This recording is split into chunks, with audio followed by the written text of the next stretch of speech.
Hi, good afternoon, everyone. Thank you for joining us again. Welcome to Talk to Connect. My name is Fatma. I'm the host of Talk to Connect. And as usual, the purpose of this topic is to empower, to inspire, to allow you to find your own story, to find your own purpose and starting your own journey. And the people who are bringing in this program are people who have gone through challenges, they've grown, they've built themselves, they've learned, and they share their journey and their stories with us to empower us. And today I have an amazing guest with us, Bashir. Bashir is in Switzerland. He's originally from Kenya. He has a lot of things that he's done. He's very knowledgeable. There's a lot of things that he's learned. He owns his own company in his own company, which he's going to explain to us as we go with the topic. And I'm inviting him here today to share with us his journey, the journey he took, the story he has that made him the person who he is right now.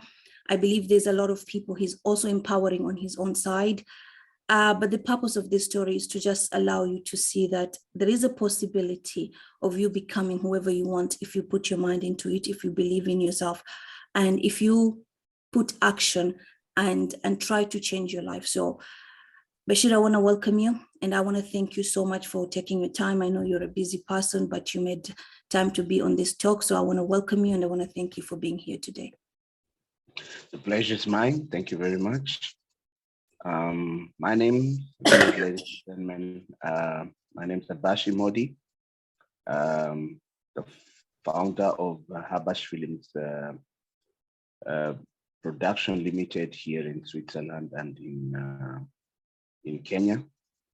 And yeah, that's just a part of me, just to introduce. Yeah, thank you for hosting me. Thank you, Bashir. So Bashir, I know that you're a founder of a film company and you're in Switzerland, but I believe there's a journey that took you to be in Switzerland, for you to become the producer or the owner of this company. So if you take us through that journey before we start anything, let's take us to your story. What was the beginning of you becoming Bashir and moving all the way to Switzerland and starting a life and becoming the person who you are right now? The journey is long. The journey still moves on because to achieve your dreams to come true, I don't think there's anybody who has actually reached that destination. So we keep moving on every day. We keep changing, we grow and change with time.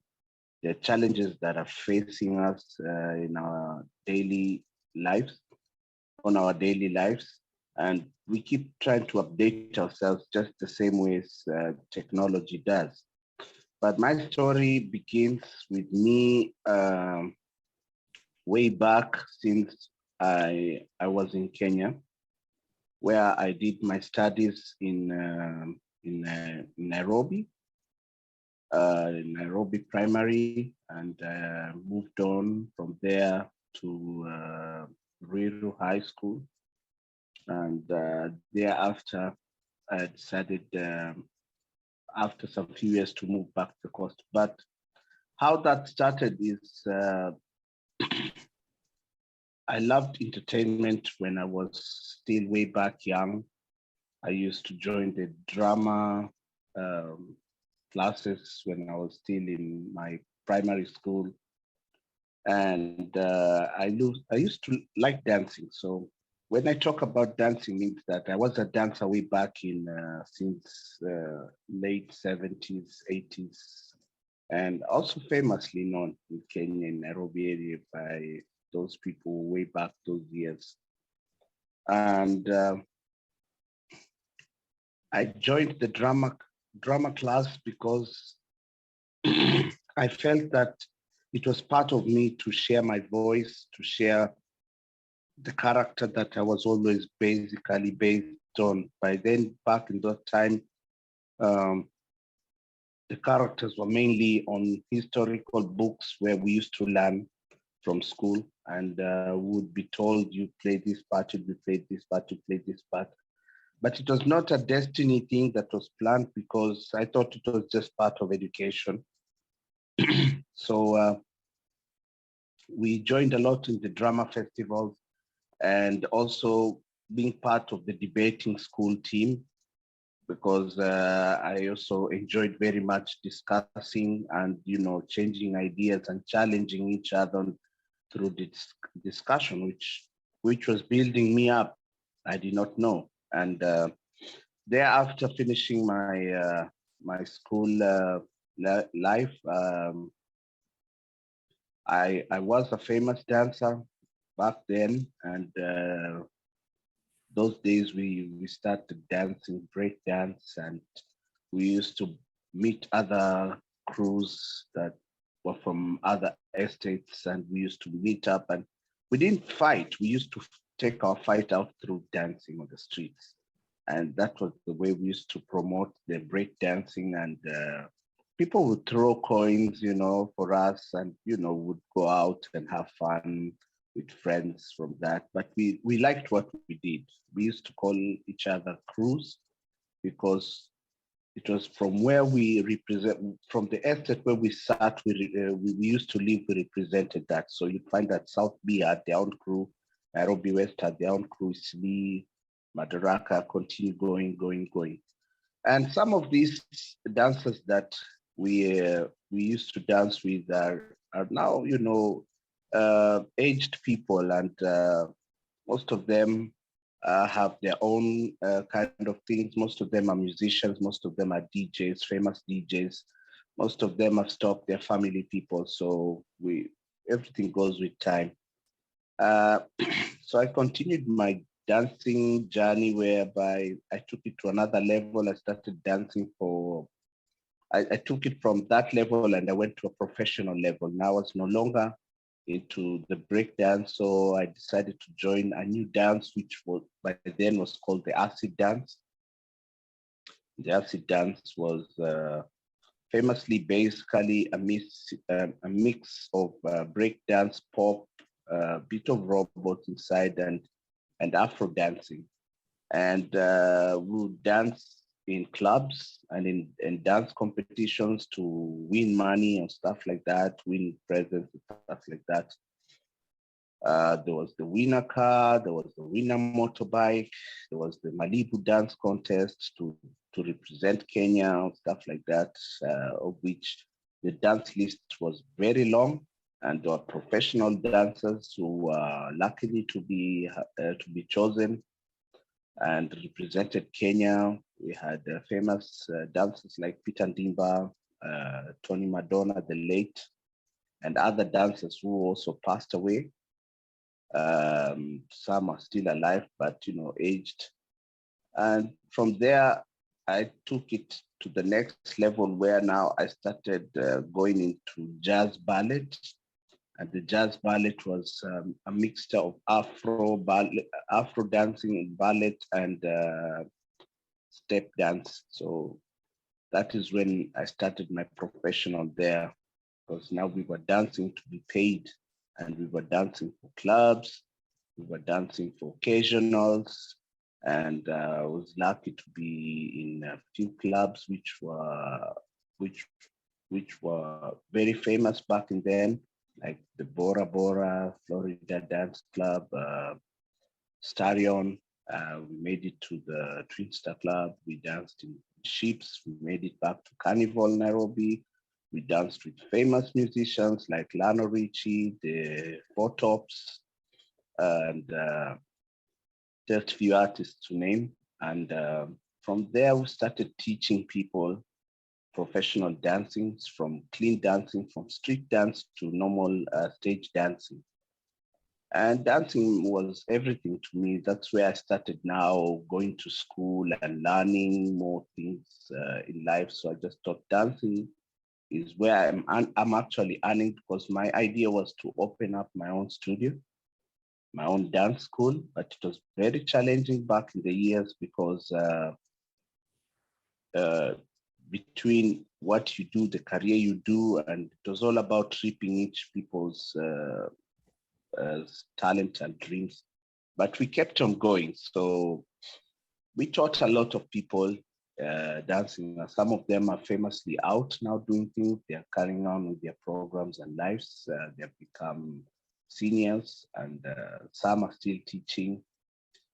And from that time, I was able to take myself to school with what I was earning.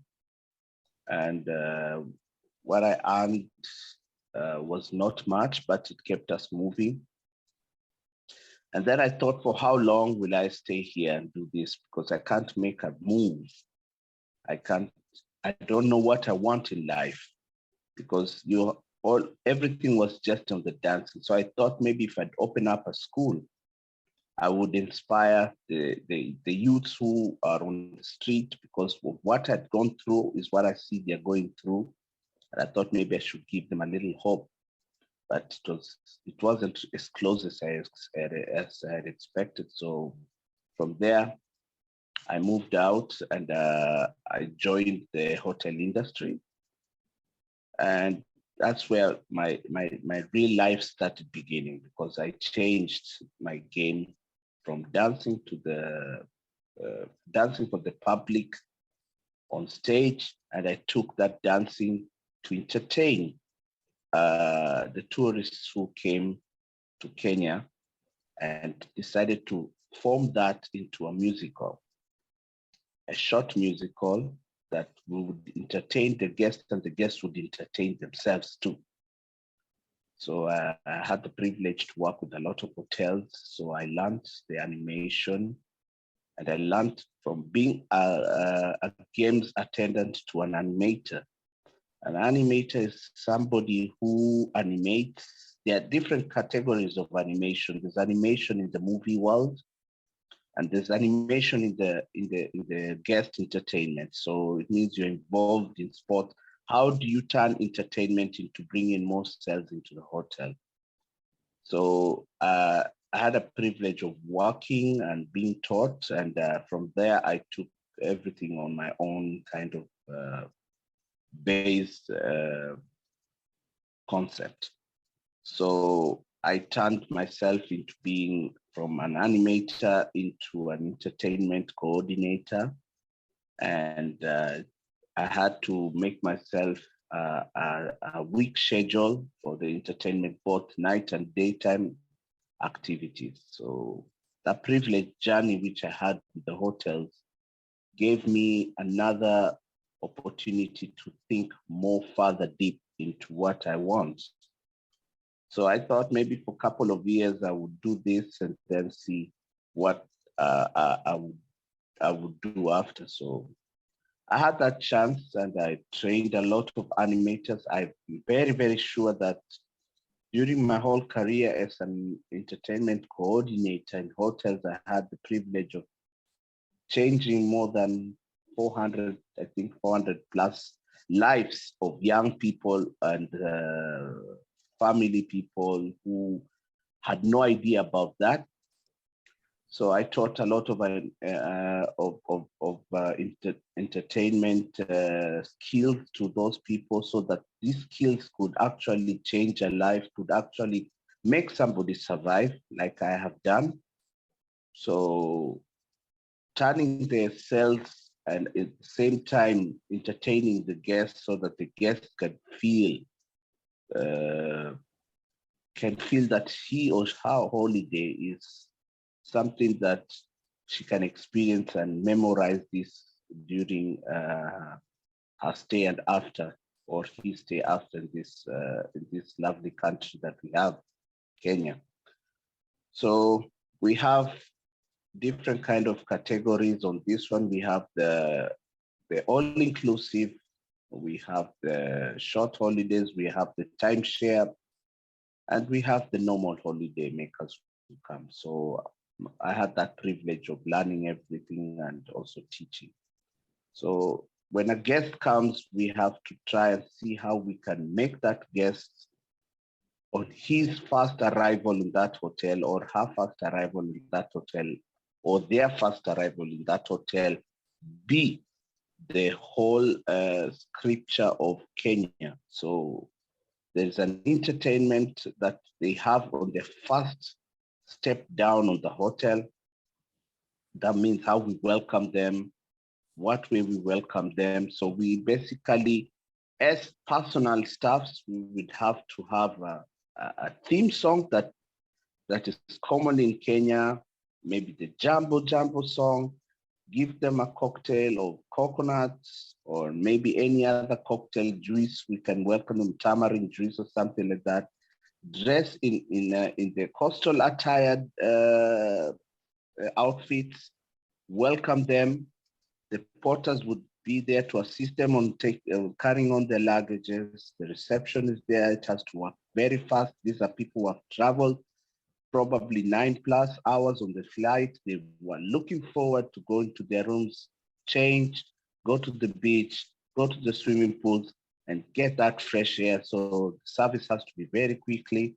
That was my part of plan of also training these people. And thereafter, we have the daytime activities. Maybe we'd have a morning workout after, either on land or in water. That is either the swimming pool or the ocean. The first workout after breakfast, and then we let them relax, maybe give them a small program, maybe like table tennis or boat cheer on the beach or a beach walk, that they can get a chance to see the sun rising. And thereafter, we will give them an excursion maybe within the village, or give them a tour within Mombasa. Then let them over for lunch, let them relax over in the afternoon, and then get them in the mid-afternoon, maybe for a game of water polo, maybe beach volleyball as a sunset program, tennis, or football for the young people. Then take them over in the evening, maybe for a game of tennis. Let them over go and take a shower, change, and we have the apero, the aperitifs, that is in the evening before dinner. See that you can organize something for them. Maybe a game of darts would do good at the bar. And then an evening program. You have to either organize Maasais or some Giriama dancers or a band, Mombasa Roots, Safari Sounds, or any other famous band which is around, and then see that maybe you can have you can organize, either if the hotel has a DJ, that they can spend the evening maybe at the pool where they can have their music, drink, and communicate and chat, or organize them a night tour into our famous clubs within Mombasa so that they can all go and enjoy. And that's just a bit of that. So it kept going on. And as time moved, I got fed up of that. So I decided to change and go into the timeshare. The timeshare was really challenging for me. That's when it really opened up everything for me. And I thought, maybe, what am I doing here? It was the hardest challenge that I faced. And we had to sell a lifetime holiday. That means if somebody has to pay this holiday, it's a holiday for 99 years. Who knows who's going to live for 99 years? So it was very challenging to actually convince somebody to pay a holiday for 99 years, of which he has a choice to decide each year which place, which country he would like to go. The only thing about that is that he cannot go in a hotel. He will only go to an apartment, which is even more better. But if something happens, then his siblings will take over, probably his children. And if his children's within the contract pass away, then probably his grandchildren or his sister or somebody else. Until 99 years are finished, then the contract is finished. So even this person, if he doesn't have siblings, then probably his cousins or somebody, or his uncle, or his closest friend, or adopted friend, or whatever it is, has to take this holiday until it's finished. And the challenge was that it costed so much money, and that way is the only way. If somebody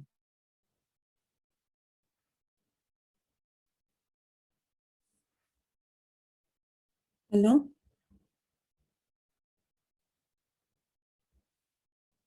Hi.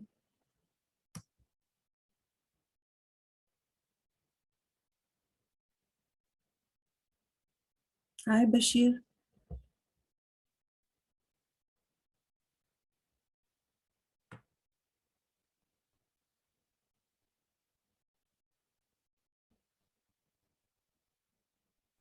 Hello.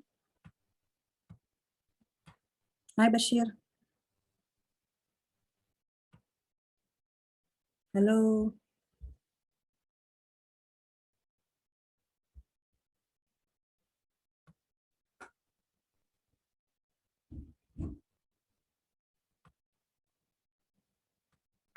Hello. Hello, Bashir.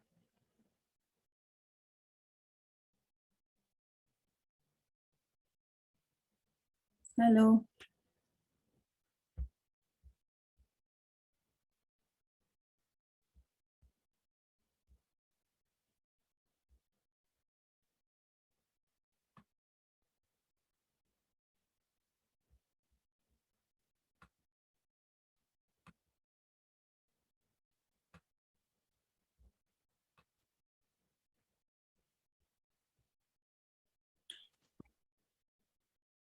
Hello.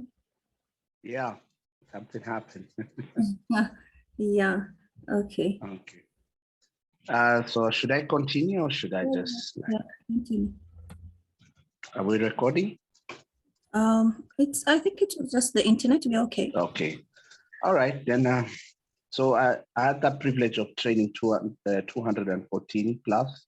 And from that time, we had to change the whole system, which was difficult within Mombasa. I think we were the only hotel that we were able to do that. So I had to involve the whole staffs, including the general manager himself and the director, the owner of the hotel, into entertainment. So it means that everybody inside is an entertainer. So this challenge was very big because I had to live 4 years on the beach with my team. So the beach was like our second home.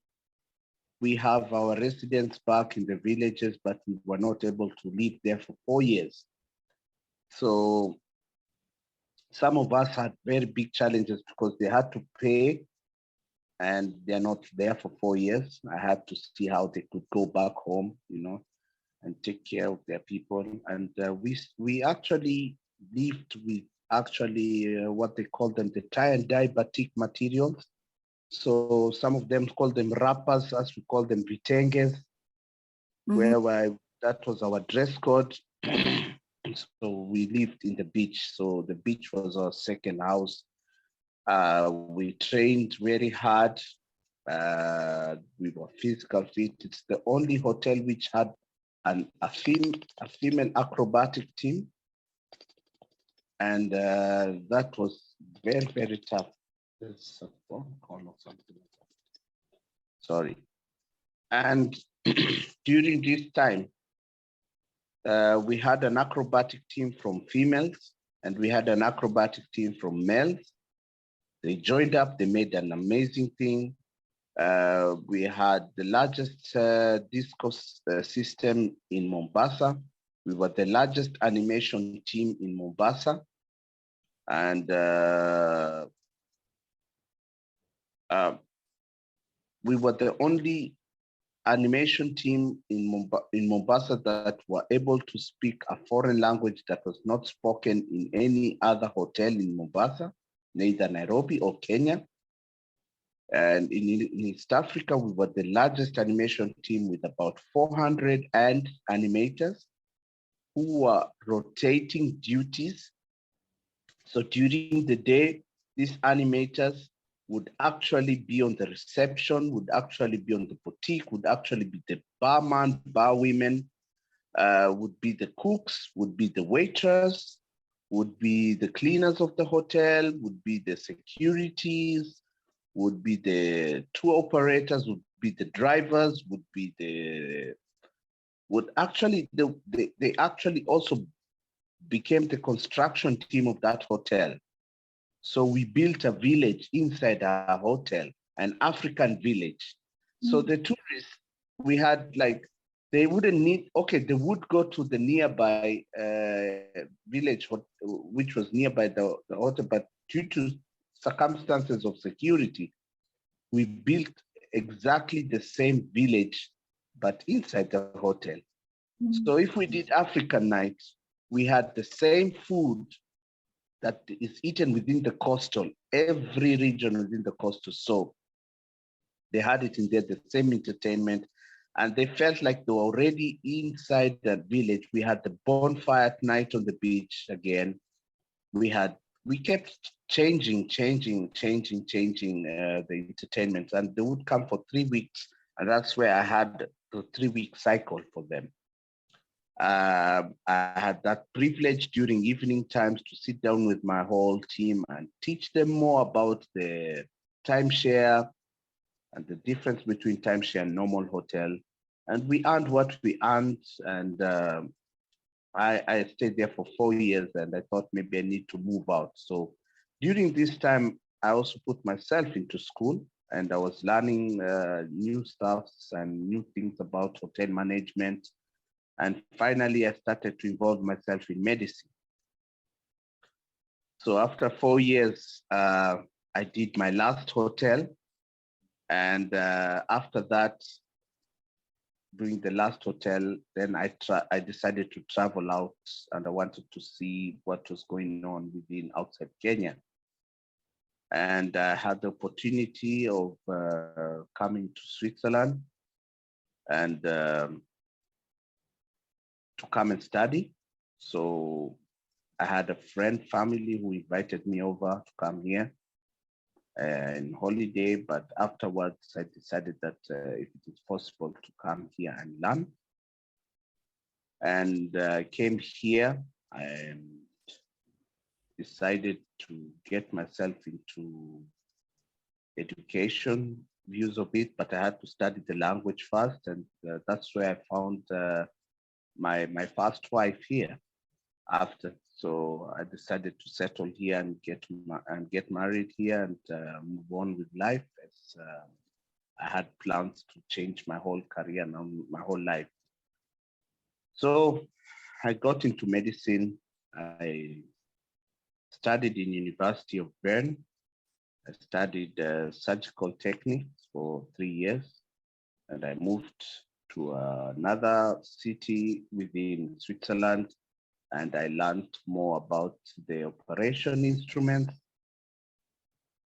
and then got myself a job in the hospital, worked as a superstary. They call it superstary. That is the people who take care and clean the operation instruments after they have been used, and then reset the same system in a separate case and seal it, so that you avoid the bacteria going in and stuff like that. And we were the only ones who, in that hospital, for every operation, you know which instrument goes with which patient, determines with the operation. So I did that for a couple of years before I furtherized my education level to TOR, and I ended up becoming in the anaesthetist team. So I'm a doctor med in the anaesthetist. And after doing that for a couple of years, I had also the privilege of getting myself into the pathology section. And I learned also about the pathologist. And from there, the hospital I worked with was seized, and it was no longer a government hospital, and it was taken by a private owner. And due to the changes that were being presented during that time, I was not able to accept that, so I resigned. And I thought to myself, now, what do I do? But I said, look, life goes on. I still have the talent that I did back in the years in school and the dancing and everything, but I thought I'm feeling a little bit heavy as time goes. So I'm not gonna be be so flexible as I was as a dancer, but I did drama. So I searched for a school here, and I went and I studied for 3.5 years as an actor, generally in the camera section, in the directing section, in the production section, acting section, and stunts also, and editing, script writing, revisable, casting, etc. Actually, the field keeps going on, going on. And I studied 3.5 years with my diploma. It was a very expensive school, so I had to really invest a lot of money to go into that school. But after doing that, then I thought, what? Now, what am I going to do with all this that I have? And I'm just starting right now. So my first challenge in this field before I opened Habash was to get an experience, a real experience. So there were always call outs for extras in films and production and advertisements and short films. And you would go the whole day, repeat the same movement, just like you have a call out for an extra, and your job is actually maybe just walk across. So you will do that like probably 100 times, in different kind of clothes, so that the film could be seen quite close to reality. And if you are walking on the street, then you have to walk and come back again, repeat it again, walk until when the director says it's enough. So like you just do that for very, very little money. And it's like a whole day's work. So it was really, really challenging for me. And the worst is if you get a stand in a restaurant, like you're eating or drinking. So you have to keep drinking every time. And when the director cuts the movie, then if you were to drink coffee, then comes another fresh coffee for you, you know? And you just have to sip it again according to what the director instructs. And it was kind of tough and for very little money. And I thought to myself, now look, I have my diploma. Why am I doing this? So I wanted to see how it goes with the stuff. So I started everything from scratch until I got my second role, until I was called for the casting, which I had applied for the main role or for the second main role and stuff like that. And that's when I started moving on. So I started with a series, which is here, a TV series. And the TV series was really a tough one because I had to do it with the traditional language here, and it was very, very hard for me on my first time. But afterwards, it came good, and from there started moving on with films, different films.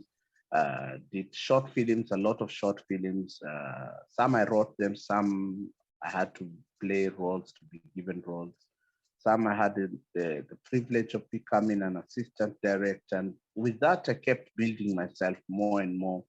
And then joined the musical school also, and theater, stage theater, and kept moving on from there. And after, now I started to sit down with my partner, and we thought maybe like, what are we gonna do for the people of Mombasa? In Mombasa, we sit down and watch films from Tanzania, TV series from Tanzania, or from the Latin side, which have been translated in Swahili, and or if the people would watch, they would watch something from Nigeria or Indian films in Swahili. But we have this talent in Mombasa, in Kenya. What are we gonna do about it? We have legends, actors and actresses who have passed away, but they have shown you that it is possible. Now, the only challenge that I had to feel myself with was to ask myself, what are the directors and film producers in Mombasa doing about it. We have the best location in Kenya. We have the beach, we have the rural area, the dry zone, and we have coconut trees. We have colors everywhere in Mombasa. So why is something like this going to take place when we sit down and just watch it? And now the problem is that our actors and actresses are being used and they cannot make a living out of their talents, which got me really going deep and thinking that, look, from where I started my lifestyle as an entertainer, we fought our way and I could make a living out of my talent. So I decided to have a meeting with a few directors, and it is all about finance. And all of them started using this one uses this one, this one uses this one, until most of these actors and actresses have lost hope on their dream. And I sat down with my code partner, my fellow founder, and we sat down and we did a test program. We did a workshop, a free workshop for the actors and actresses, or who feels like joining this field. And we had a large amount which came, and we did it in Freetown. And then I had to see and hear what these people had to say about it. And it was so shocking, because what I did is I flew down there with my own certificate, printed here and signed here. And I presented the certificate to the governor of Kilifi so that he could present that, to make it official also for him. And I talked to him, I said, how about you opening an acting school in Kilifi so we can have Killywood? And it will be good for you.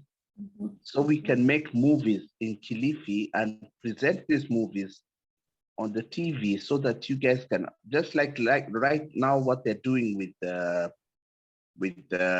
Sultani. They did an amazing work to make a movie like that. And I hope that it's just not gonna stop there. There's gonna be more of these things. And he said it was a good idea. So I called out for the casting myself, which the turn-up came out with 50 actors and actresses. And I shared this workshop with Coastal Films Production, the president, Hassan Faisal Mufti. And we did that together, and the turnout was good, and we presented the certificates. And after, when I finished, I gave him all the certificates to take them to the governor so that the governor can sign it and find a special day to present this and the governor was really happy. So I thought maybe now this is a good start in Mombasa. Maybe we can really change this, because a lot of actors were complaining they're being used. There's nothing they're getting out of it. There's no respect. They're wasting time. They don't believe in this talent. They can't push on. But they were happy to get a certificate, because going to an acting school nowadays, if you want to be an actor, you have to go to school and get yourself that certificate. And it's not going to cost you cheap. It's a lot of money. So I did the same thing in Freetown. That's when I met my partner, and we decided to give a free course workshop, and the turnout was amazing. And we gave the certificates to the people, and they didn't believe it. They didn't believe holding a certificate. And they thought it was like a joke. I said, no, why? I said, I mean, this is hope for me. Someone very emotional, on tears and everything. And I have pictures and videos of them, and they communicate with me until now, And then I thought, my partner said, look, hey, let's open this company. Let's do something for them. Let's try and give hope to these people. Let's try and see if we can change. Let's see if we are the voice for these people. So actually, we founded Habash 2017, and Habash actually its main goals is to stand up and protect the rights of actors in Mombasa, so that we can manage them and see that they're not going to be used, or their talent is not going to be used for nothing, so that people can respect them. So actually, we're not only there for actors, we are there for every entertainment, means singers, the Maasais, the Giriama dancers, the acrobatics, the DJs, MCs, producers, everybody, the whole package, so that these people, we can have a wall for them, so that nobody can just use them just like that. You need them, you have to pass through us. We have to know who you are, what do you want with them, how much are you willing, how much are you going to pay them, so that we can realize, because at the end of the day, this person is burning time, is burning energy. And probably this person has a family back at home who are all depending on him or her. How is he going to look after these people? As you need the actor to come, you do your thing, you go sell, make money, and you have paid this person peanuts. That's not going to work as we are down there now. And then we will open an acting school, the first acting school in Mombasa, where it's going to be a house of entertainment from Habash. It means that actors will be trained professionally, they will learn professionally, and they will decide in which category they want to go into. If it's about camera, we have a class especially for people who want to learn about the camera. If it's photographing, if it's editing, if it's producing, it's directing, it's writing scripts, it's being a poetry, it's being a makeup artist, all these things will all be there. And also vocals, because we will also introduce vocal programs again on radio. So we will have to train the actors on how they can go down on their vocals, script reading, and all this. And by the way, right now we have a musical which is coming out on the 2nd of July at the Little Theatre. It's a very, very nice musical, and a lot of people are already buying tickets like real wild. And this is, again, a bunch of actors who lost their hope, brought them, we trained them during this hard time, and we did the training via WhatsApp. So we trained them and we called out the casting, and it went out perfectly well. And some of my teams are taking over down there to see that things are running good on the field. And I'm operating from Switzerland, and everything is running smooth. So we have the premiere coming on the 2nd. A lot of people are already coming out. So life is going on, and we're not giving up, because I didn't give up. So I think I'm an inspiration to many people during my journey, those who went through the dancing, those who went through the entertainment side, those who went through the learning of of seeing how they can actually change their lives through entertainment. Those who learned the acting, the producing, the everything, and those who have also been with me up to here. I'm still an inspiration to many youths, because those are the future. Now, if the government gave up on them, didn't care about them, nobody's caring about them. Nobody's gonna sit down and ask these youths, what do you want to do with your life? Or where seems to be the problem? Sometimes I think us seniors, we are the problem, because we don't want to listen to these youths. Mm-hmm. Maybe after all, they need somebody just to listen. Yeah. And so I thought to myself, maybe, why wait for a youth to stay and start smoking, start taking drugs and moving to another level, because a friend will tell him, you have nothing to lose. Sit down, smoke with me. Let's drink and forget our problems. Nobody cares about you. No, they are people. And part of those people, we are. And my voice goes out to the youth, both female and male. I want to be there. I want to to be your voice. I want to be your ears. Talk to me. Let us know how we can help you. And that's the thing. I have been there, and even in worse cases. But here I am. I proved to myself that it's not the end. At certain point, you have to. You get knocked down, but you get up again and stand. It is not over until when you decide it is over. Mm-hmm. And that's where now, what I have learned, what I've achieved in my life, I want to give it to these people. I want to be there and tell them, look, he doesn't care, but the next door, knock, I will open the door for you. Come inside. And that's where Habash is standing at the moment. Most of these actors and actresses that we have are the ones that most of them gave me their complaints and said, a lot of people have that, and that.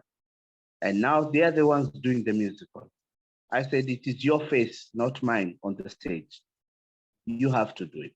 And if we are lucky enough, if we will have house full, and if people will really appreciate this, we will move this musical to Nairobi. We will take it to Nakuru, Naivasha, Kisumu, Malindi.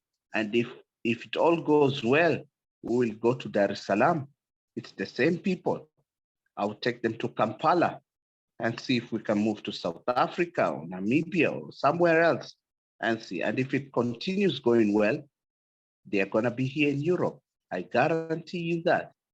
They will come and perform in Switzerland. They will perform in Germany, in Sweden, in Australia, in any other country that if the promoters are ready to work with us so we can see. And if it goes well, they'll find themselves in US. But you know, it's you believing, not me. I want them to believe in themselves. I want them to give themselves the ability to say it's possible. Because I did the same, and my journey has not been easy. But here I am. I've opened a company. I never knew. I was not born to say that I will open Habash, but it's through the experiences that I've had throughout my journey that has got me here. And now here we have what we call a union, and I am the current president of a lot of Kenyans here, and still inspiring people, not only throughout acting, but to see that what change can we have? We are not at home, but the question is to ask yourself, why do I have the chance to make it in a strange country and not my home? We are not in, yeah, sorry? Yeah. I said that's a good question, because when you say it like that, and listening to your story, and I can relate to a lot of things that you said. And I want to ask you a question, because before you continue, is like, you made it when you were home. And this is what I maybe you can explain a little bit to the young people that you are inspiring. And I've been home, and I've been one person who have learned that I had this notion, if I move from Kenya and I come to wherever I'm going to go, life is going to get better. But deep inside, a lot of people have talents like the way you did it. And when I come to look at what was holding me back then, it was not only like you don't believe in yourself, it was the expectations that people have for you as a person. It was the society beliefs that, or certain things are good for you to do, for you to become successful. So how did you make it? Because to break that society notion of saying, I'm going to stand up as Bashir and be a dancer. And especially you coming from Mombasa, and you're coming from Mombasa, or you're coming from a cultural place. There's so many things. And if I'm talking, like I'm going to talk about to a young girl who wants to become a dancer maybe, or who wants to become an actress. But then there's society expectations that this is not good, this is not allowed. You did it on your own with all this, breaking all these norms. So what can you advise a young person who's being held by society expectations, that you can't be this because this is what is expected of you, or you can't do this because this is not right for you, and they end up doing things that they don't love, They end up trying things that they can't make them grow. And most of them lose hope because they are not allowed to express who they actually are. Okay, so I would say that you would not know hunger unless you have been hungry. Exactly. You would not know how it is to be homeless unless you don't have a home. You would not be responsible if you don't have that experience. So in my case, I would just be open. I have slept with hunger. I have learned this from scratch. I have slept outside. I had no home. I had no food. And all those people that you have, that you feel that they are there for you. But that day, when you are struggling, is when you will know who your family members are, who your true friends are. Now you take it from there. Are you going to waste time blaming people, or are you going to start moving forward? Because sometimes I'm not going to blame these people. I'm going to say that these people are pushing you to fight, to be strong, because you cannot depend on people the rest of your life. Some things you have to learn them alone. Mm-hmm. And the only teacher is the Mother Earth who will teach you. Mm-hmm. And from these first few days, you start feeling very emotional. You start maybe crying, maybe you have anger issues, and you think maybe the whole world has gone against you. But no, I am a strong believer. I believe in my creator, and I know that everything has a reason. And for everything that is taking place for me has a purpose. Maybe there's somewhere I didn't learn, but this is how I'm going to learn. And the only thing I have to pray is to be patient. Yes. Because they said after every rainy cloud, the sun shines someday, some point. But is this my time? This is the question you need to ask yourself. Is this my time or not? Now, I'm sure everybody, when they're hungry, they expect the food to come on the table. Okay. But that food has process from the one who grows it, from the one who purchases it, and from the one who takes his time or her time cooking it, and the one who serves it on your table. You may get this once, and it's from your parents, from your siblings. But when you start living on your own, you won't get this plate. You will have to go look for that land, plant that seed, grow it, purchase it yourself from the shamba area, cook it, and serve it yourself and eat. Mm-hmm. That means work hard your way. Everywhere is hardship. Nothing comes easily. So I passed through that, and I had to find myself a shelter, a place to sleep. But how when you don't have money? Then you find yourself doing very funny jobs around, jobs that you did not think that I'm able to do, or stuff like that. Like before I got my money to take myself to school here, to learn the language, I had to do jobs to clean. That was my first jobs here in Switzerland. I cleaned, I washed, yeah. Mm-hmm. And that was my first jobs here. And I was not ashamed about it, but I was proud that I'm learning something. Mm-hmm. Now, if you say that I cannot do cleaning jobs, how the hell are you gonna live alone? You need to learn how to clean properly, and know that if I have my own house, how am I gonna keep my house clean? But this job paid, and I put myself to school to learn the language so I can understand the people here. I'm So let me able ask to you a read. question, Bashir, about learning. So let me cut you. When you said you were cleaning and you were washing and you're doing all these things, that means that you also had your degrees or whatever you had back home and you went with them to Switzerland, but you had to start somewhere for you to get somewhere. Is that correct? Yes, because I'll tell you, if you have a certificate like this from here, because I went to school, I learned, I did a lot of things. I learned here and there from colleges, also put myself through. Just to cut a long story short, because of the time you have. So I took my certificates with me. I took my certificates with me, and I traveled from Kenya to Switzerland with nothing except my certificates, my personal documents, a t-shirt, a shirt, a trouser, and a pair of slippers, Mhm. and a jacket that I bought in Nairobi in Kikomba. Yeah. And that is all that I came with here in Switzerland. And that's how I started my life here.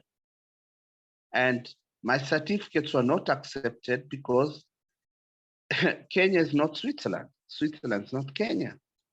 And they will see your certificates, they will put you through a small test. And if they can equalize and see the difference that, okay, yes, this can be, they will want you to do the same, but in their system, because they have their own certificates and their own system of getting those certificates. Nobody gets a job without that paper. You have, even the work you're going to do, you're going to put in some work, like I want to be a cleaner or I want to cut grass. You have to learn how to cut grass and you get a certificate for that. You want to learn how to clean. There are products that you need to learn to know how to clean a floor, how to clean windows. There's some special products on that. Instructions, how to take care of yourself. You don't burn your skin from the chemicals. Which chemical are you using to wash what and what? And everything you will learn in school. Even washing spoons and plates, you have to learn and get a certificate of washing spoons and plates. And and I had to go through everything again from beginning. Determine I know how to speak English. It was a second plus for me, but you have to do everything again in German because I'm living in the German side of Switzerland. And Switzerland was formed in 4 languages here. So you have to go the area of Italian speaking side, French speaking side, Latin Romanish, and the German side. I am in the German side. That's where I'm living currently is the capital city of Switzerland. Yeah. And like I said again, nothing comes easy. Easy comes, easy goes. If you want to succeed, you have to be patient and you have to start from scratch and you have to pass through that path. And that path, I call it, I have that saying that says success is a journey through difficulties. Now, it's very dark in there. You will have to give up or continue because there are potholes. There may be bats and rats between the way. It's dark, you cannot see. It's either you hold the hands of your fellow person or use the wall to walk step by step. It's not a rush. And at the end, every tunnel has an end. Every tunnel, there is light. You will see the light from a distance. And when you see that light, you start smiling and thinking that all that journey I walked throughout was very dark. I passed through so many potholes and everything, but there is the light. I just need few more steps. But if you are running in the dark, where are you gonna go? What if you're running fast and there's a wall right ahead of you and you cannot see it? You will hit yourself. What if there's a hole right in front of you? You might break your leg. So you have to go step by step in that journey. And you were careful. They say, watch your steps, step by step, like a baby. A baby walks step by step until it reaches you. It might take maybe a couple of seconds when you call your baby. But then she will walk step by step and raising her hands, and then there you have it, you know? So for me, I have learned the hard way, and my advice to the youths, believe, be patient. Nothing comes easy. You have to pass through that path.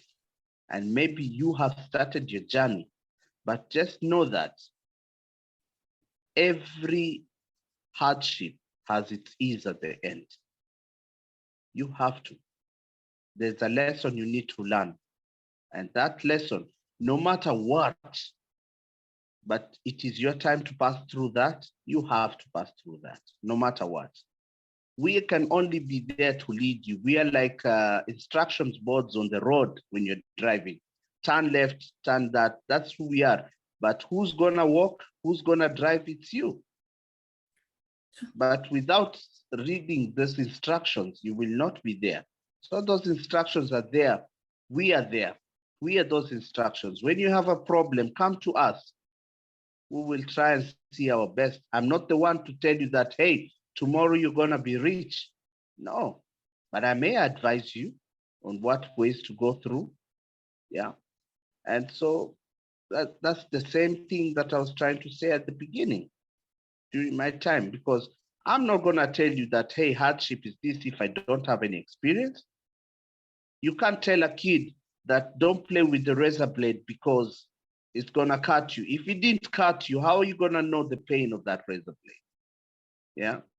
So I have been there. I have passed through a lot of hardship. And like I told you from the beginning, that nobody is successful. Nobody has achieved their dreams. Every day we will pass a different level of trials just to make sure that we are alive. What we're doing right now is trying to survive in this planet. Every year, this planet is coming with new updates, new things. I remember back in the years, we used to have telephone cabins to make telephones. Now look at you and me. We are talking in a small box and you are in a different continent. I'm in a different continent. And here we are talking to try to inspire people, inspire the youth, share our stories so that people can learn, can get motivated. Yeah. Yes. Back in the years, I'd had to sit down and write you a letter to send it to you. Things are moving. Every year, everything is coming new. And we're gonna be facing very difficult things which we find that they are easy for us, but they're not gonna be easy for us. For now, example, this telephone that we're using right now, uh, it's like your whole office. It's like your whole life. And we have only imprisoned ourselves into this phone, small box.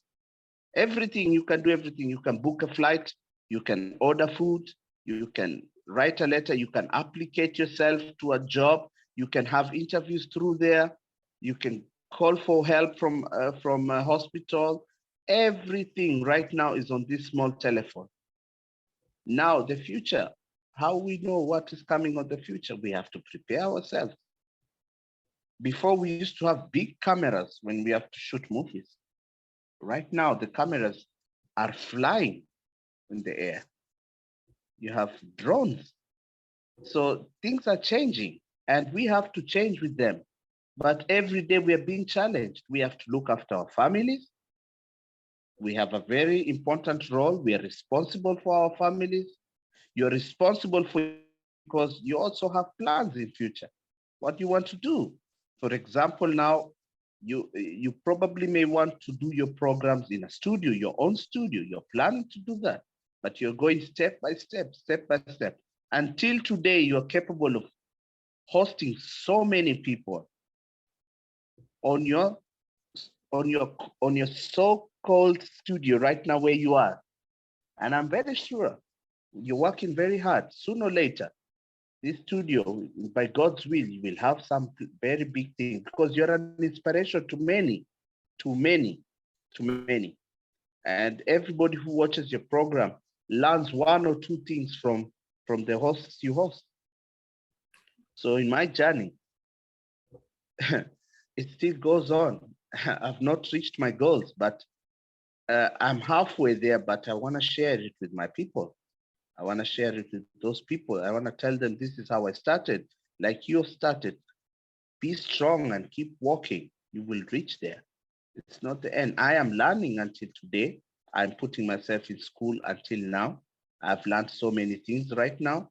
electrical technology, engineering about building stages, operating about the new system of cameras. I have to go through that school. I have to go through a lot of things until today. I'm not going to just sit down, because at the end, there's a question is how do you want to be remembered when you leave this planet? Who have you inspired? Have you inspired people good, or you've inspired people to do bad? I want to inspire somebody. I want to share good. I want to help people that they're able to help others, and this should continue.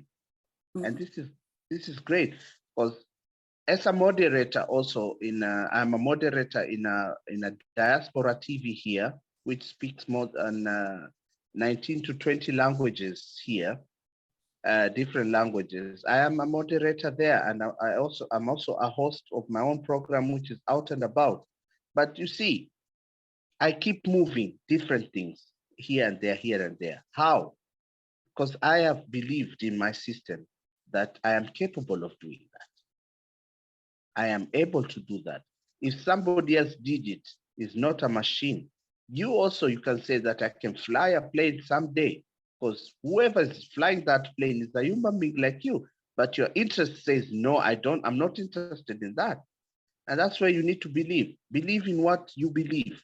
I want to be a famous moderator who inspires millions of people in my country and change their lives, to betterfy their life. That's who you're going to be, because that's what you're doing right now. Your voice for many people. Not everybody has the courage to be on camera, or be on a live screen, or whatever it is. But there we are. How many of us are doing these things?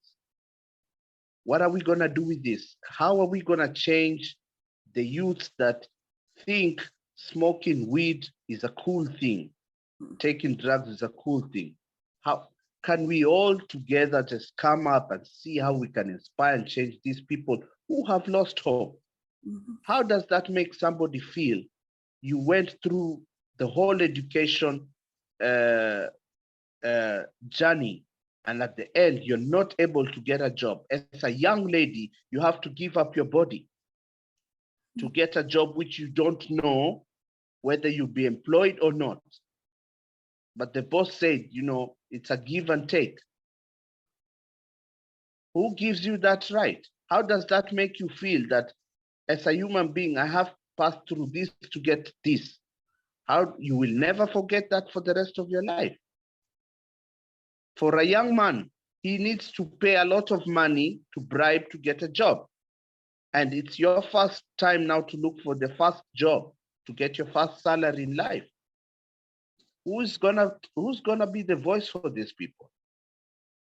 Who's gonna inspire these people and tap them on the shoulder and say, it's gonna be okay, I'm there? Nobody's there for that. That's why we have small little gangs here and there, holding machetes and going to kill somebody because of 100 shillings.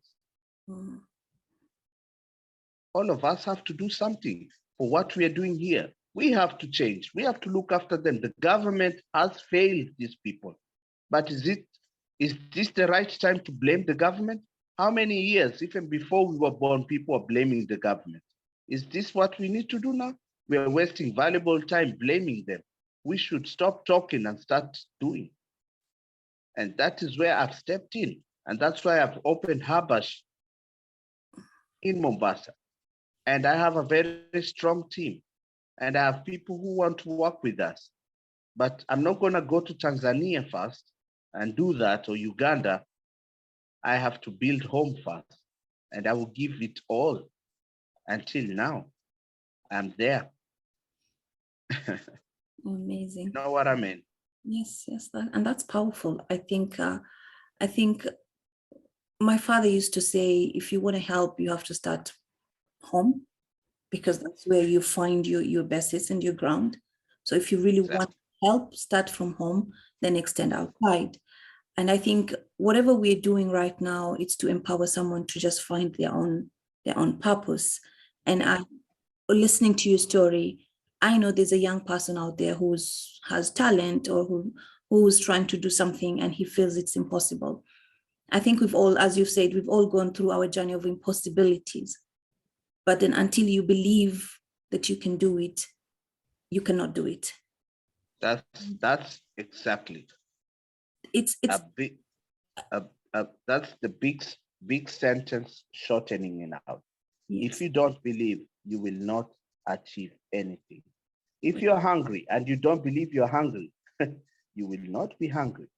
But until you say that I'm hungry, you are capable of walking wherever you're gonna go, even if it's a highway place or whatever. You will stop down, even if it's fast food, and buy yourself food.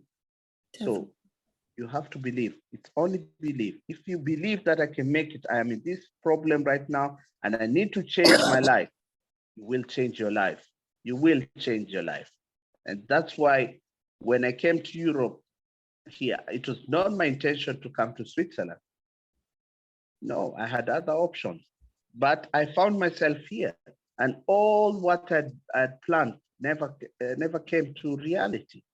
I was already applicated in Creative Arts and Foundation Company in Chicago. It's a dance school, and it's a school of artistic. A lot of artists in America, or actors and actresses, have passed through that school. I went to New York School of Acting. I've done I've got my certificate from there. I also passed through there because Abena Joan Brown, may God rest her soul in peace, she adopted me like a grandmother, and she was the president of that company. And now I have a lot of people who support me in terms of knowledge of my career right now that I am with. But you see, if they did that for me and they don't know me, who am I to keep that? Why am I gonna keep it and go with it where? If I can share and inspire and change somebody's life, I will do that, even if it's gonna cost me whatever it's gonna cost me. But I think I'm doing the right thing. And all I'm asking is every diaspora who is outside doing something, we should stop complaining about politicians who are doing this, they're doing that, Kenya is doing this, Kenya is doing that. That is all forgotten. What are you going to do about it? You don't need to have millions to bring to somebody, but the knowledge is the richest thing you can do. Knowledge. Mm-hmm.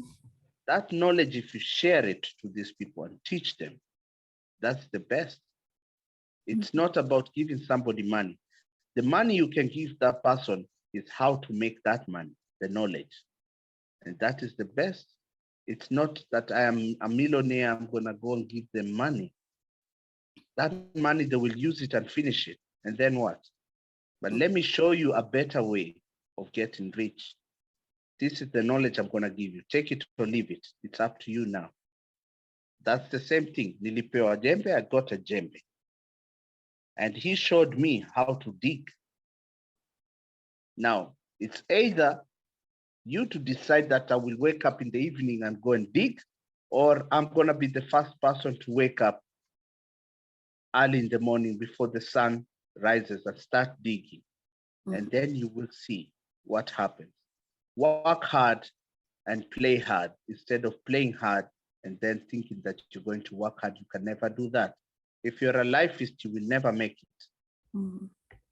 You will only make it if you have worked hard, and that money that you have used your energy to work hard, you will respect it and use it decently. You will not mess with that money when you make it. You will use it decently. But the person who waits to sit down and says, I need this, if you're healthy, you can walk, you have 2 legs, 2 hands, you are healthy, you have no problem. That doesn't give you any reason to sit down. Why? Why you have to drink? Why do you have to smoke? When you Also, can't give me the, yeah, sorry? I think you said you work hard so that you can live. And I think Yes. a lot of people, and I think part of working hard, and this is what people don't understand. I think when you work hard, you have to be a person who decide to take risks. Like you've changed so many things in your life to achieve what you want.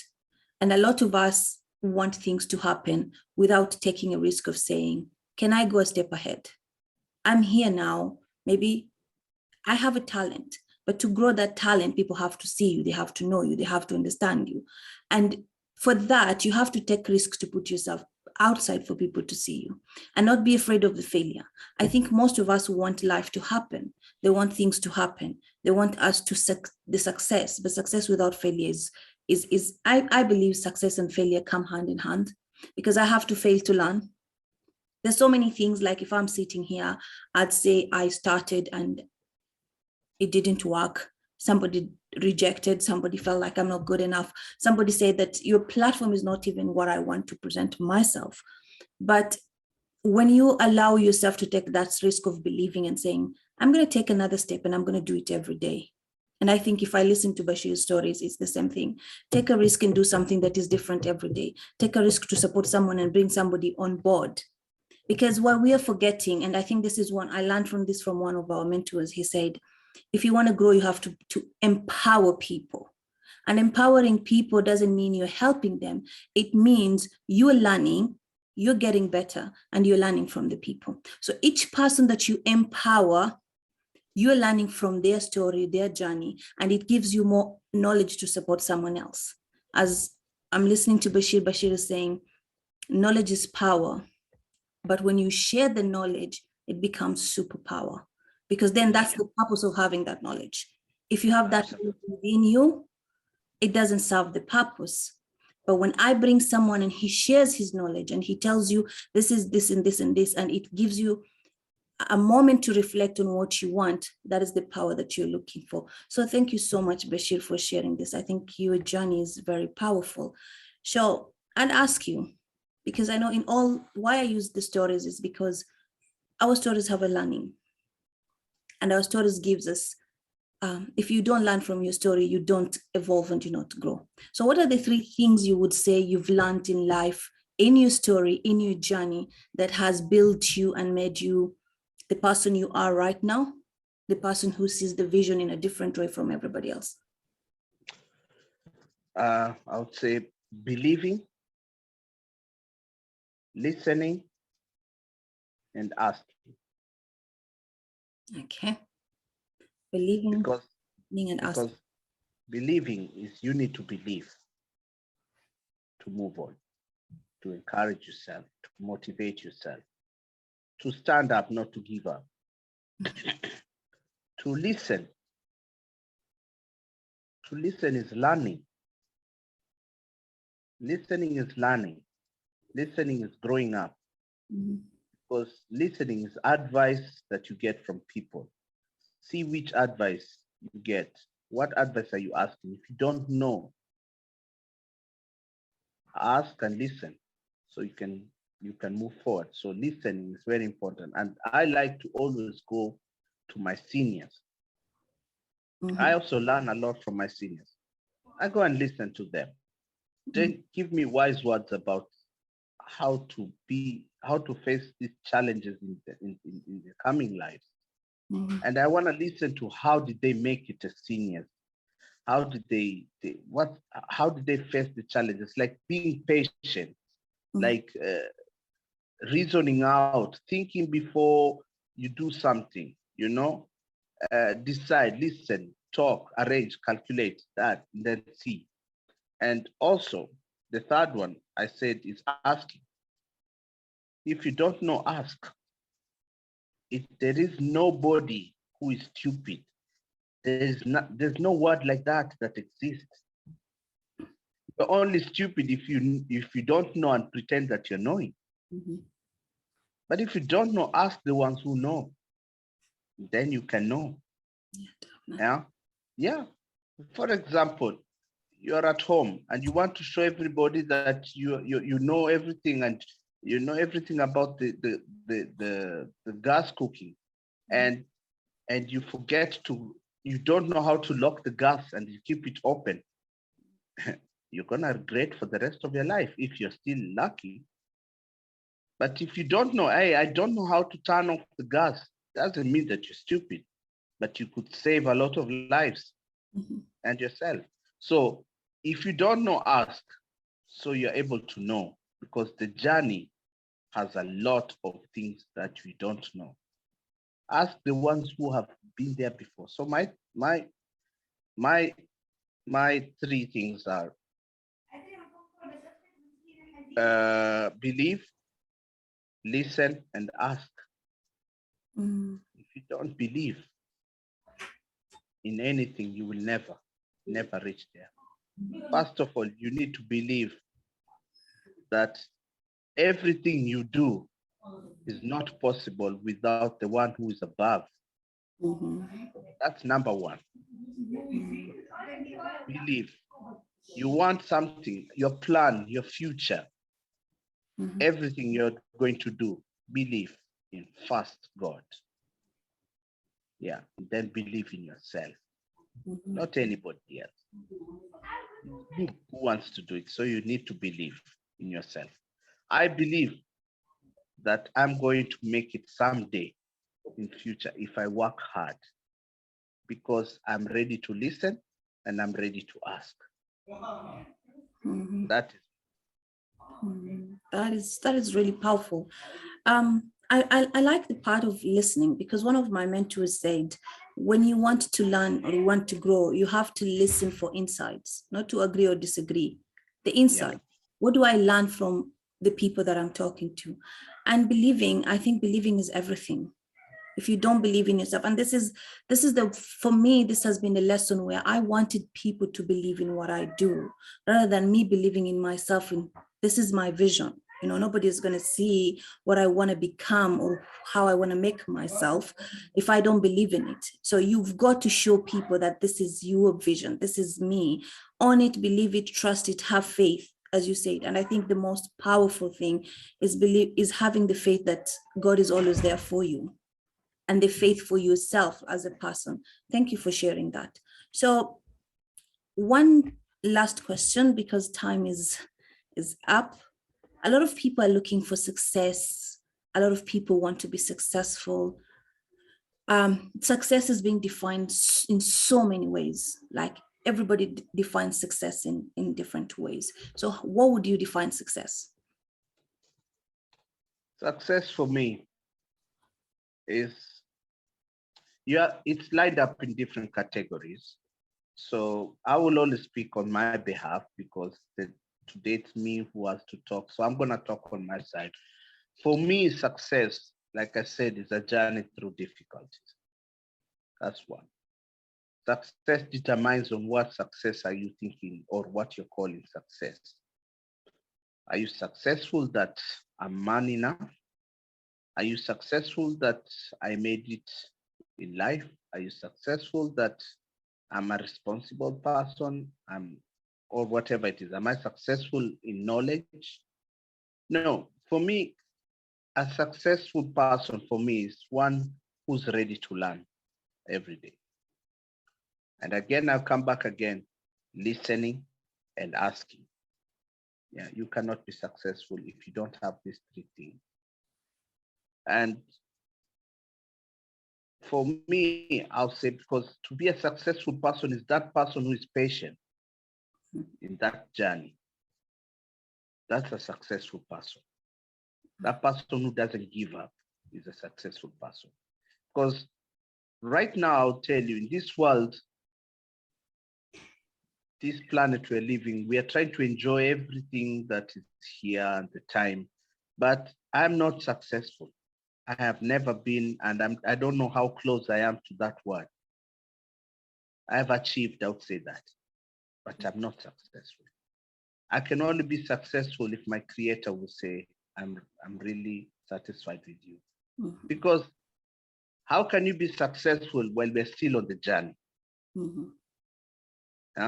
And everybody, I'm very sure everybody in this planet, I mean, for those people who are in that level, nobody wants to live an uncomfortable life. Everybody wants to wake up in the morning, have a breakfast of their choice, live in a comfortable zone, wear good clothes, people can talk about them and give them compliments, mm-hmm. have a healthy body, healthy life, be happy that you don't have stress, that you are smiling and say today was a beautiful day. Yeah. no stress. That everybody wants that comfortable zone. But do you know that comfortable zone goes out as quick as a candle burns out? So how are you going to call that success when you know that some point I have to leave this planet? Yeah? But if you know that where I am going after here, you know, it's like you go on holiday. But is there a forever holiday in this life? No. But when it comes to that time, the holiday is almost over. Everybody's sad that they will have to come back to their reality life, to work hard, to save money, pay your taxes, the stress of Monday to Friday. You know what I mean? So we're in this planet. Yesterday you buried your brother or your grandfather, or your mother or your father. The question is, where do these people go? The success determines when you're down there. That is success for me, or failure. Even here, you don't fail, but down there. And if you cannot think about that, then you are lost in a fantasy that you cannot find yourself a way out.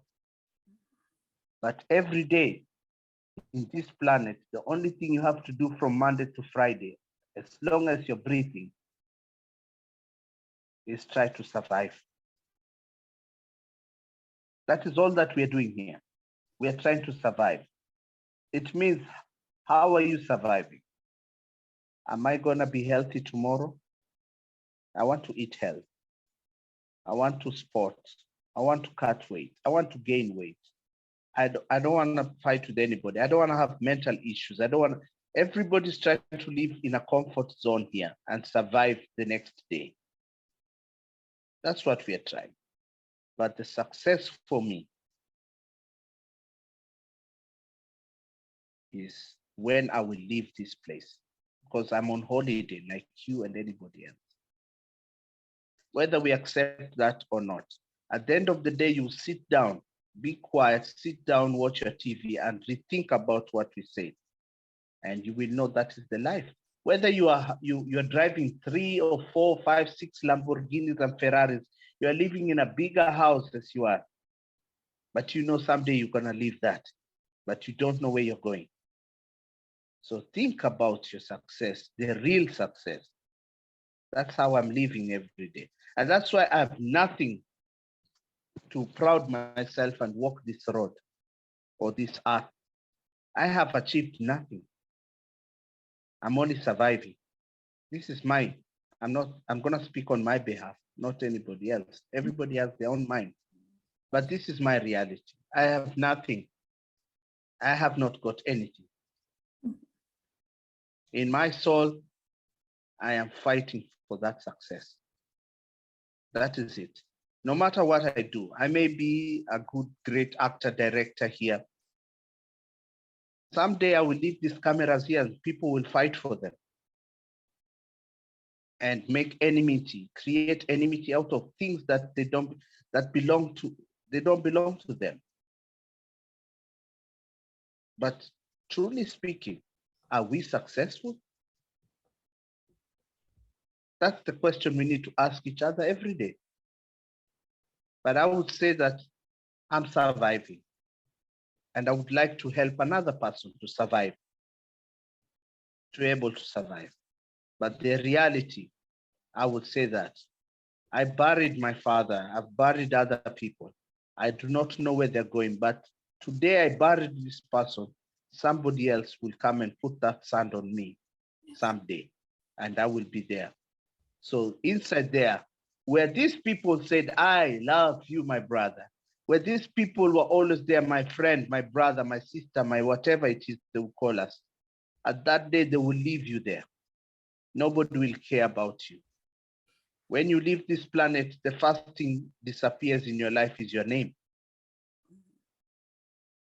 After all that, but I come back again. It is what legacy you leave behind here that determines. And again, the knowledge. Either make other people fail or make other people think that there can be success determines on you. All this, what we're doing right now in my option or if I put it in my own words, I would say we are surviving. Because if you succeed, is a place where you will live forever. That is the success. But does knowledge die? Knowledge doesn't die. So it determines what legacy you leave behind. We can do everything what we want to do. But like you, this is a memory that will never disappear. That we talked. I learned something from you today. You learned something from me today. That will push you or will make you fail. That is for me success. For me right now, I'm fighting hard to see tomorrow so I can be a better person tomorrow. The next 5 minutes, I'm gonna try better to see that, did I make somebody happy today? Did I help somebody, not only financially, mentally? This person used my advice to change his or her life and to change another person by being a better example. That's success for me here is survival. I don't have any other way or to put it. I mean, everybody has a right to live he or her own way, how they decide to live their life. But for me, throughout my journey, I have learned a lot. And the most important thing I learned is that someday I will leave this planet. What legacy do I have? How would you want people to remember you? And second, but last, is how did you use your youth time and how are you prepared to use your senior time? That's just me. That's the reality. Really, really powerful. Thank you so much for sharing that.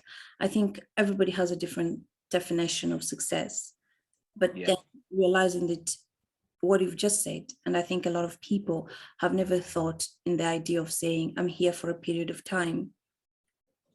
I am a traveler. And when you understand that I am a traveler, I'm here for a period of time and I have a purpose to be here. Either I serve that purpose or I end up being lost and I don't understand why I was brought in this earth. And there is a bigger power that guides us. And when you have that belief that one day I'm going to answer to some bigger power than what is here on earth, and I will show for what if I did my purpose or I did my calling or I lost myself in the journey, it's a very good thing to remember all the time. And I think in a short word, I'll say success is finding yourself. Success is learning who you want and what you want and why you were here and the purpose that brought you here. For me, that's how I define success, my purpose, me as a person. When I connect with what is my calling and how do I define my calling as a human being? And what, as you said, what was I brought in this earth to do? And what will I answer? If did I do what I was brought to do, then that is success for me. It is, and when I think about it, because I'm saying this because when I started doing all of these things, it was, I want to make money, I want to buy a house, I want to do this. And then the last question was like, what is my purpose? What is the purpose of me having all these things that I'm looking for? And what is the end goal for me as a person? And that realization of, I'm on a journey. I don't know when this journey is going to end. But this today, right now, I've been given a moment to do something that is more powerful beyond anything, and I can serve, then let me use today for now. And if I do something good right now, then that is success for me, because it's a journey of doing things that is going to bring that success. You've defined it differently. And I think just when you connect with that, it makes you want to live in the now, perform what you want to do now, do the greatest things that you can, and take your lessons. What have you learned from the past? What is your story telling you? Because a lot of people are being defined by what is happening in their lives rather than learning from that life, from whatever has happened in your life to becoming what you want, creating what you want in life. So I'm listening to your story, and I think a lot of people, or if it's the youth who's out there, you've given it in the basis of this is the ground, this is where everybody starts, and everybody is grew from something. But in that journey, you grew finding who you are. I think that's the most powerful thing. And I like one thing, Jim Rohn said something very powerful. He said, it's not what you're doing that is important, is what you're becoming out of what you're doing is what is important. And if you don't find out you're not becoming good in everything that you're doing, then it's not worth it. That is not, doesn't define the purpose of you being on this earth. So I want to thank you so much for being here, Bashir. Unless you have something else you want to add or say. I would say it never ends. We have to educate each other. So we use the shortest time that we can have to see and make a difference. But it doesn't end there. Every day you have to learn. Yes. Keep learning. Try your best. I cannot say, because we are only human beings. We are not perfect, but keep trying to make the right decisions. We try to bring a change to those ones who see. Try every day, because if nobody is perfect, so if you can help somebody be on the right path, do it. But never support every negative thing. Try and bring, you see, there's a saying that they say, because I'm also a person that is really trying to empower women. Why? Because they have been a target for a long time. I have a mother. My mother is not a man, is a woman. I have sisters. They are not men, they're women. And if I see that a man mistreats a woman, I feel it was my sister. I feel it could have been my mother. How would I feel? So, I say, look, try and, we correct each other every day. And that's what I meant. So why I used this thing, why I was telling you about this, because example I wanted to tell you is that if you give a woman lemon, she'll make lemon juice out of it. Mm-hmm. So if you inspire people, you try to do and show people that's it. At the end of the day, you say, that advice was all worth it. Mm-hmm. This person was going in a ditch, and I brought this person back to the road. And that's the thing. Keep trying, make right decisions. Don't laugh at anything, at anybody who's facing problems or stuff like that.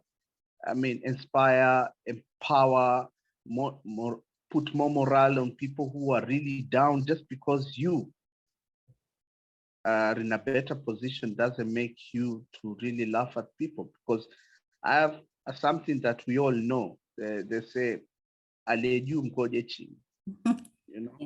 Yeah. Whatever you do, don't crowd yourself big, because the one you're trying to step on is waiting for you to come down so he can also climb up there and go and see what's up. And whoever is up must come down someday. Yeah. And again, we're coming back again to the same thing that we discussed it, but you had put it, I could have, you just put it better off than how I explained it. But that is the reality. Do whatever you want to do. But look, the reality is we wake up early in the morning chasing a paper. Lunch hours, you're chasing a paper. In the evening, you have to sleep because you have to wake up chasing a paper. And it is called a job to have that paper where you can burn it. Assume yourself, you are running you're waking up very early in the morning to make yourself a better person, like the way you are chasing that paper. How would the world be today?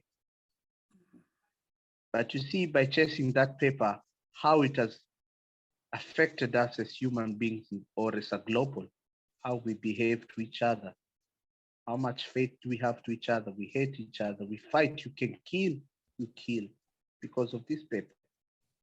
but assume that we were chasing to love one another, to live in harmony, to live in peace, with like the way we have to wake up early in the morning to go hit 8 hours plus for a paper. That doesn't, this paper, it's the life now because we chose that this paper will control us for the rest of our lives. But before this paper came, give me beans, I'll give you maize. And people lived happily with respect. Now that reminds, just keep doing good. This is my advice to the youth. Don't give up, follow the right path. Close the door for any negativity. If you want even to live a healthy life, don't accept that in your life. Make sure your ears are listening to the correct thing. If you let trash in your ears, that's where you go in a different direction. But always decide who you take advice to.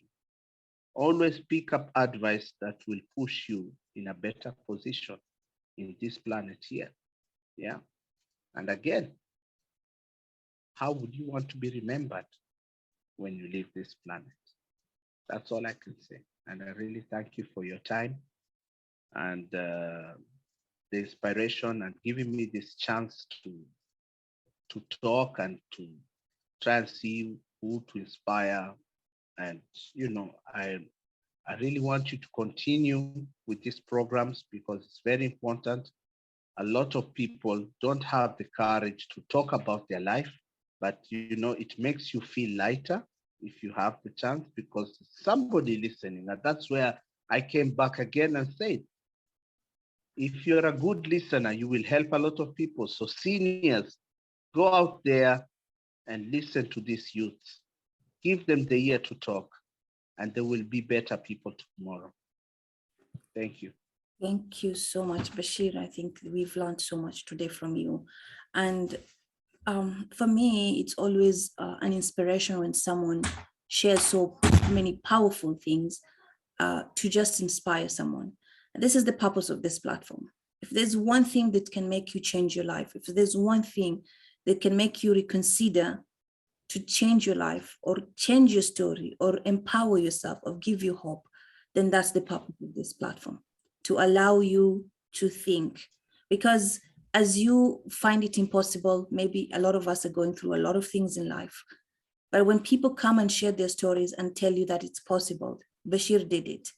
He tried, he did it. He's here and he's inspiring people. You have your own journey and you have your own uniqueness and you have your own purpose. Find your calling, find your purpose, and take that journey.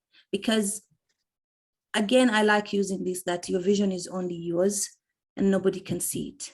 So you've got to believe in that vision.